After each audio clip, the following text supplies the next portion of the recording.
पश्चिम बंगाल में आज पहले चरण का मतदान हो रहा है और पहले चरण के मतदान में सुबह सुबह ही खबरें सामने आने लगी ईवीएम मशीन की खराबी की। पश्चिम बंगाल में जब वोटिंग होती है तो सुबह 6 बजे से आपको लोग पोलिंग बूथ के बाहर देखने को मिल जाएंगे।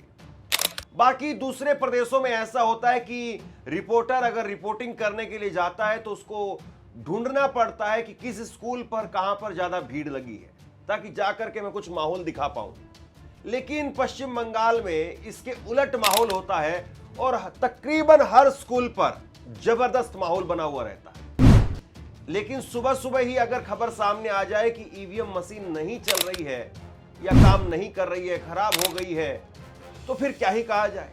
खबरें कुछ ऐसी भी निकल करके सामने आ रही है कि भाजपा के उम्मीदवारों को लोग दौड़ा दौड़ा करके भगा रहे हैं।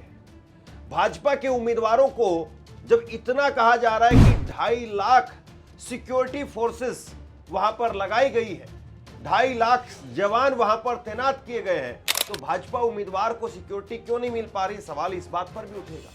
कई सारी तस्वीरें मैं आपको दिखाऊंगा, कई सारी अलग अलग जो है वो अपडेट्स निकल करके सामने आ रही है। सबसे पहले मैं आपको बता दूं कि आज पश्चिम बंगाल में पहले चरण का मतदान हो रहा है, 2 चरणों में वोटिंग हो रही है और पहले चरण के मतदान के लिए आज 152 सीटों पर वोट डाले जा रहे हैं।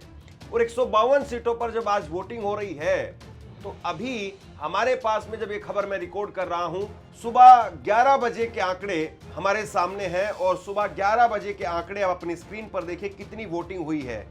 तमिलनाडु के अंदर 37% वोटिंग हो चुकी है सुबह 11 बजे तक, ये इलेक्शन कमीशन की वेबसाइट पर आपको बता रहा हूं।